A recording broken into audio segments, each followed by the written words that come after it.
Welcome to How to Make Money in Stocks with Investors Business Daily, featuring market commentator and host of the IBD Market Wrap, Amy Smith, and Matthew Galgani, host of the IBD Stock Analysis and editor of the IBD Extra newsletter.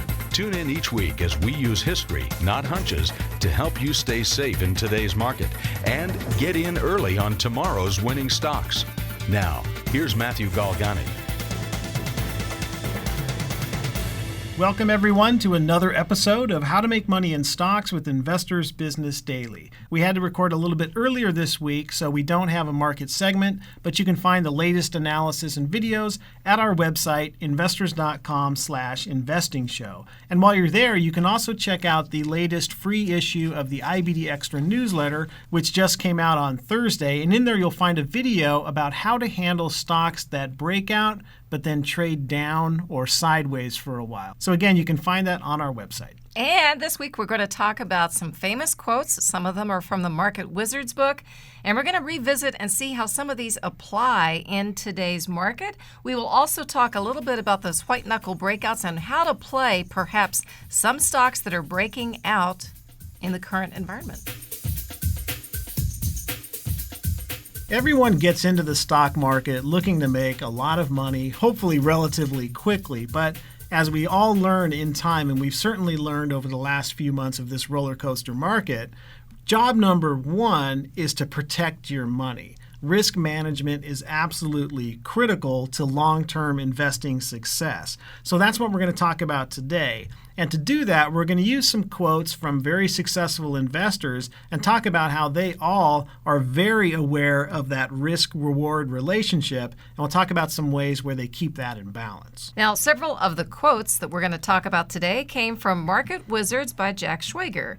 And I'd like to remind everyone of Ed Secoda's famous line, "The elements of good trading are cutting losses, and once again, cutting losses. Yeah. That is his quote. And he says if you can follow these three rules, you might have a chance.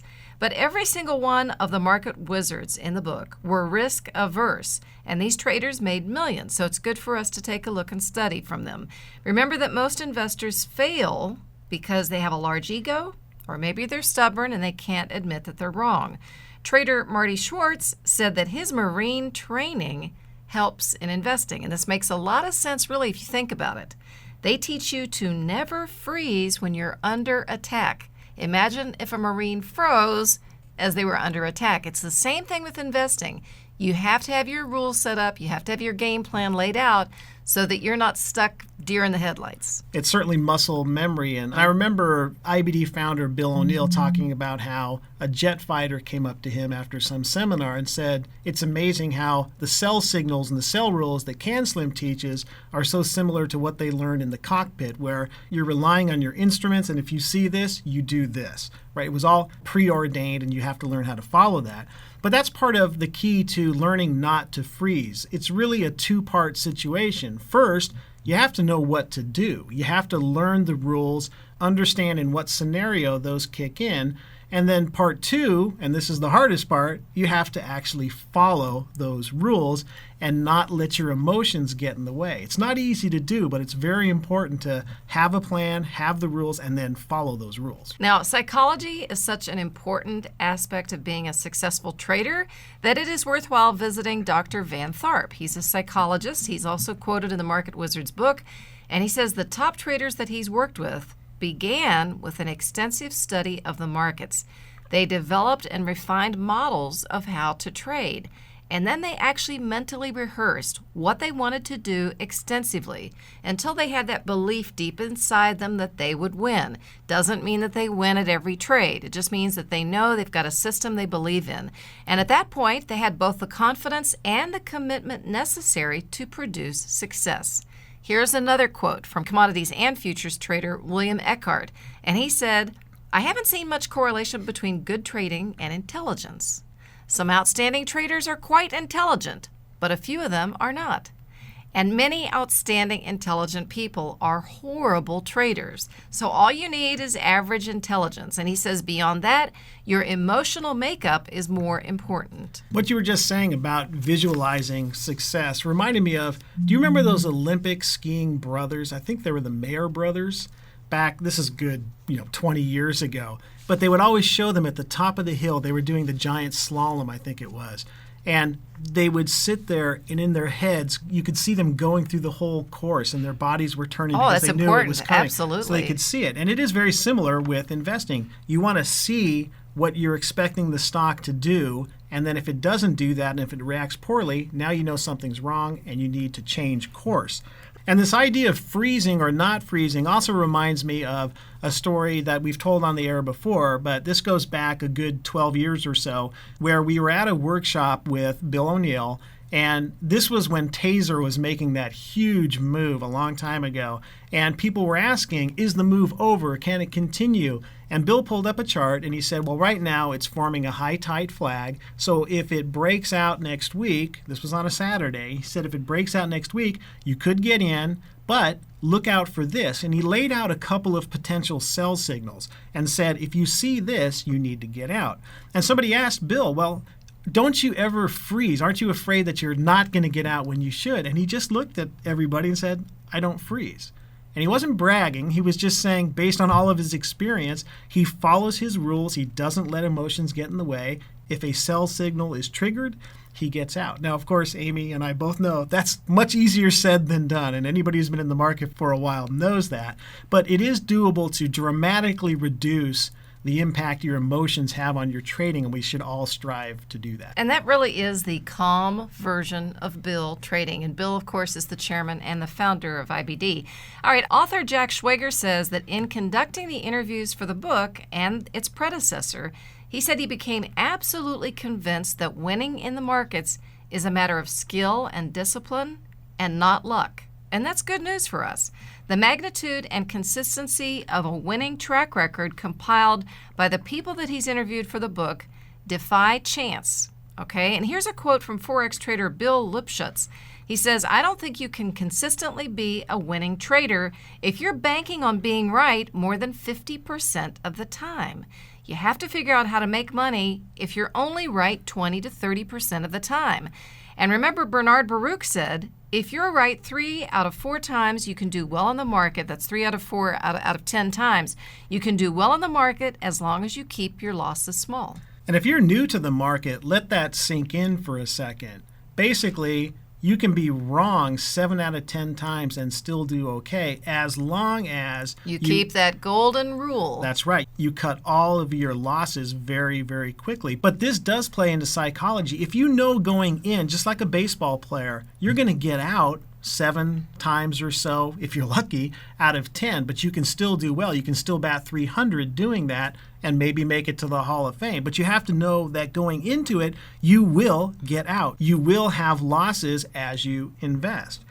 And I think that goes against the image that a lot of people have about big Wall Street players, that they just like to gamble and they go all in. That's not really the case for the people who have been successful long term. They definitely have very strict risk management strategies.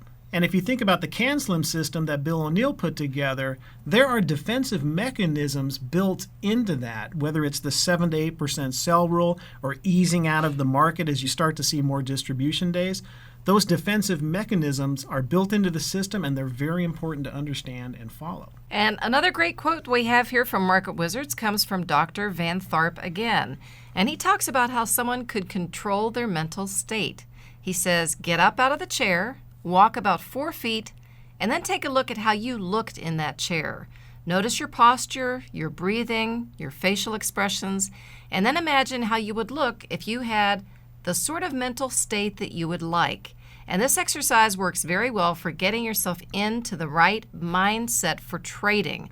Another idea is to imagine IBD chairman and founder Bill O'Neill standing right behind you, looking over your shoulder. How would you trade? Would you be sloppy and on the fly? Or would you want to make sure if Bill was watching you that you had a measured and planned out approach with a set of rules and a specific plan of action, like your target price, etc.? And we're going to get into that concept more in the next segment, but you definitely want to be able to justify what you're doing. Why are you buying that stock right now? Can you really justify it? Or are you just kind of winging it? And Bill has said that to some of the portfolio managers. He said, Indeed, yeah. Why did you buy that? And they're left there going, Sure. you know. And the sell side is the same. Maybe you get out too early because you're scared, but the stock really hasn't triggered a sell signal. That may be the case also. So it's just like you always hear people saying, if you're really angry at somebody, don't send that email. Don't send that text. Sleep on it for a night. Maybe you'll see the world differently, and you'll probably be very glad that you didn't send it. And then still don't send the email. And still don't send it, right? Just type it out, get it out of your system, but don't do it. And it's the same with investing. Make sure you have good reasons for both buying and selling, and understand the rules, stick to the rules. That is the key to success.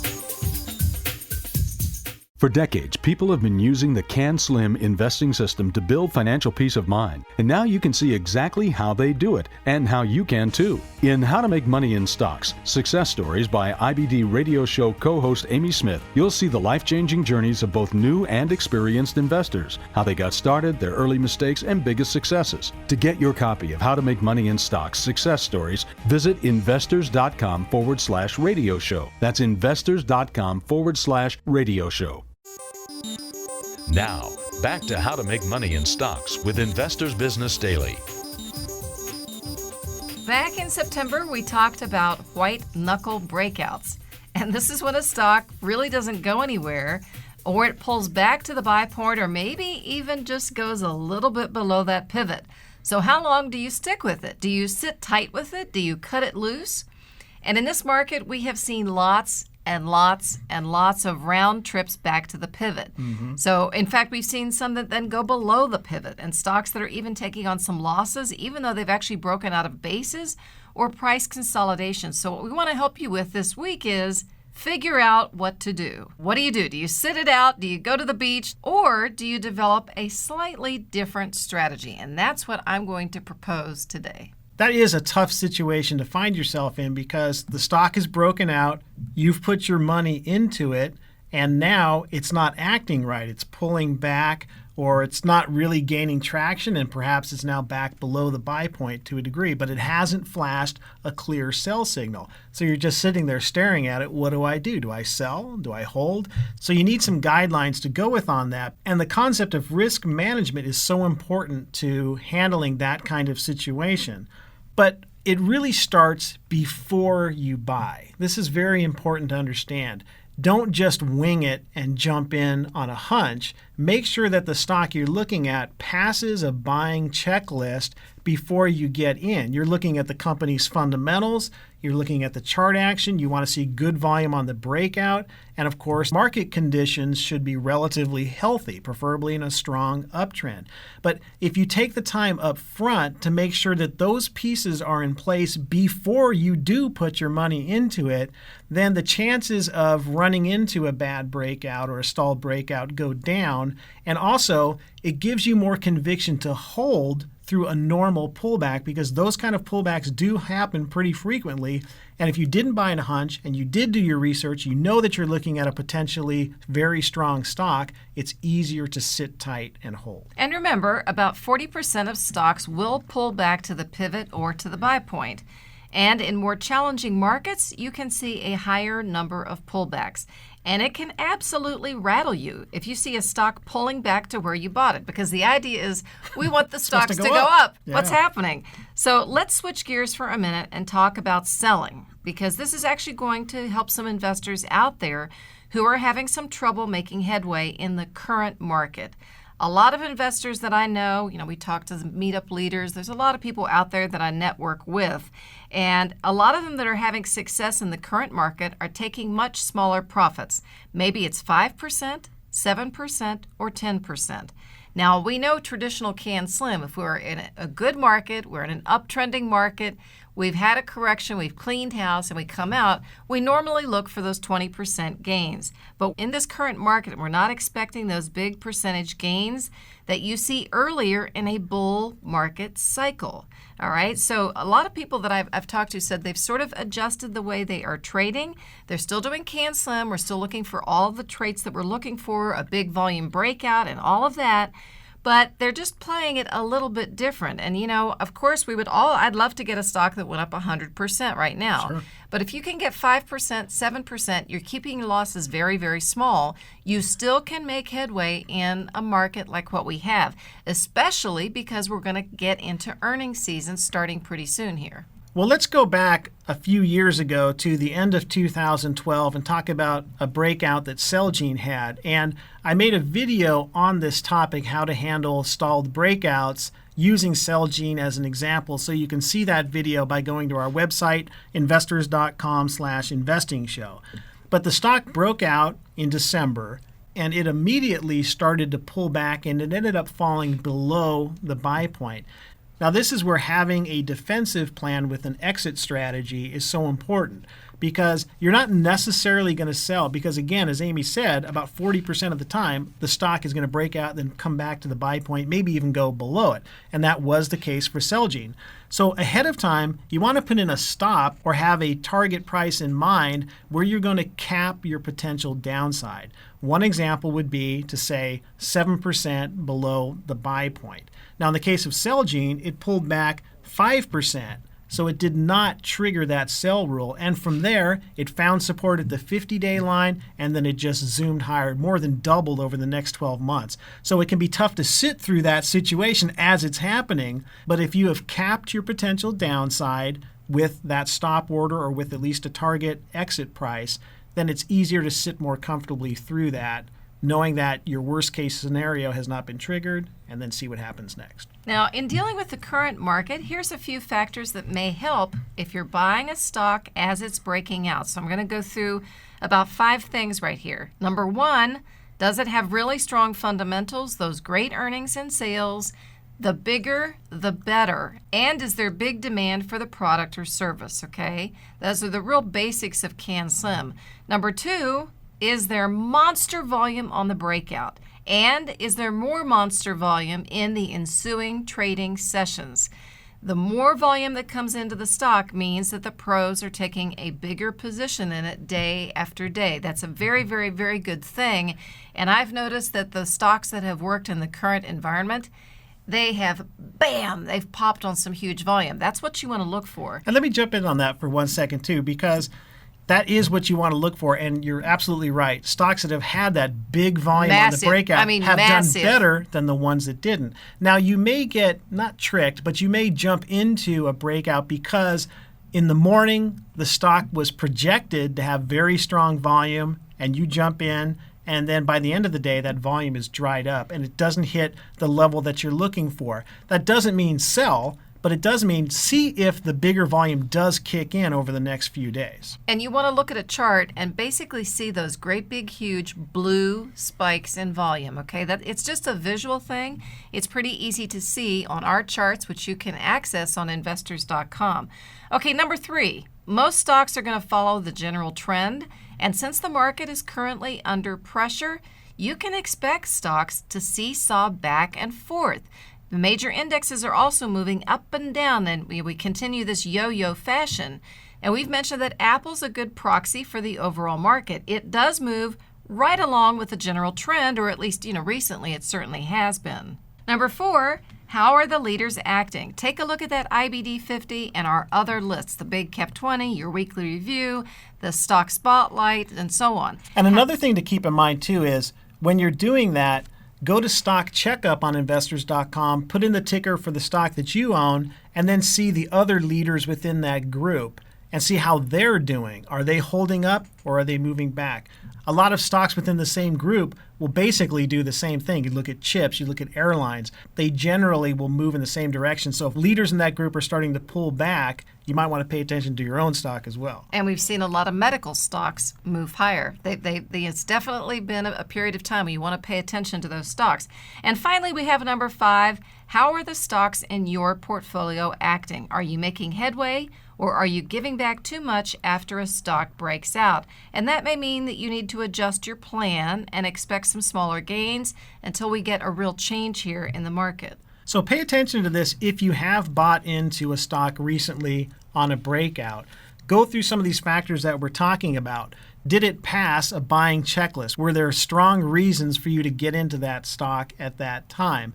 What was the volume on the breakout? Was it at least 40% higher than normal for that particular stock, or was it rather tepid? See how the other stocks in that same industry group are doing. And of course, as Amy said, we've talked about for a long time now, this has been a roller coaster market. So definitely keep that into account and then adjust your game plan accordingly. And do have a defensive plan where it caps your potential loss at a level that you can live with. That will help you to sit tight through what is hopefully just a normal pullback, but you never know. And then something that I have, in fact, Matt, you can say that you're looking right at it. I already have my earnings. Looking right at it. I already have my earnings list ready. That is how I prepare. It really just helps me as I'm dealing with the market, whether I'm doing a video or for my own personal use. I want to take a look. I look through the MarketSmith earnings list. I look in the newspaper because we have that in the paper, in the Monday edition all the time. On the inside of the B section, you can see it every week. And we will mention these in the videos too. If we see things coming up, when we get hot into earnings season and I do my market rep videos, I will tell you every day. I'll show you stocks that are setting up potentially that are due to report, or the ones that just reported that might still be in buying range. So that's another way that you can keep your investing up to date. And as you're doing that, you of course want to pay attention to stocks that are forming bases ahead of earnings. Potentially, if the market is decent and they report well, the stock will break out on those earnings, giving you a chance to get in. But then again, that's when these other factors that we're talking about start to kick in. That breakout may not work. The stock could potentially just fall back into another base, or maybe it'll just meander around the buy point for a while, maybe slip a little bit below it. But that's when you want to make sure that you have a target sell price in place just in case it does go against you. And hopefully you have done your research up front so that you have the conviction to sit there and hold. And keep in mind some of the quotes that Amy mentioned in the earlier segment so that when it comes time to take action, whether it is to buy or it is to sell, you want to make sure that you don't freeze and you're not acting on emotion, but you're acting on sound buy and sell rules. But if you don't have a good understanding of some of those rules right now, you can learn a lot about them by going to the IBD University tab on investors.com. And we'll link to that and the video that I mentioned earlier about how to handle stalled breakouts at our website, investors.com/investingshow. So in order to find those stocks that may be in bases, you can look at stocks on the move on investors.com. And sometimes some of those stocks that are moving, if you click on the chart, you can find some good quality merchandise there. The mini charts, of course, that are throughout the paper. We've already mentioned the market wrap videos and the stock analysis videos that Matt does. And look up the leaders up in volume in the big picture column. That's another great place to look for stocks that are potentially in bases, okay? And then we have a very good series, Master the Sell Rules series in Investors Corner. Right, and it's a very good tool for getting better at risk management. It goes through a lot of different rules for various scenarios. For example, how to use the 10-day moving average line as a short-term sell signal. Also, why you want to be wary of a weak recovery on low volume in a stock. So if you want to brush up on sell rules or find rules for various scenarios like the kind of market that we're in now, you can find that on our website in the Master This Sell Rules series.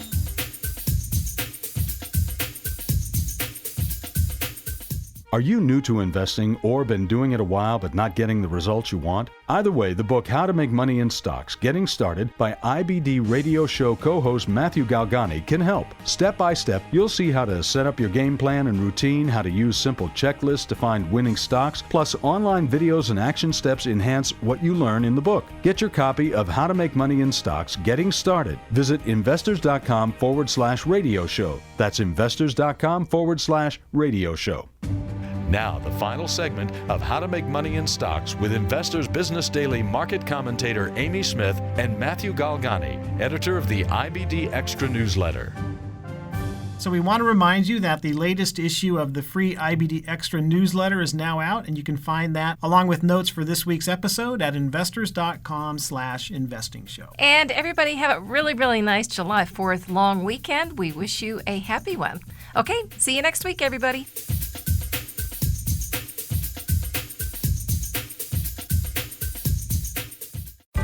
You've been listening to How to Make Money in Stocks with Investors Business Daily, featuring Amy Smith and Matt Galgani.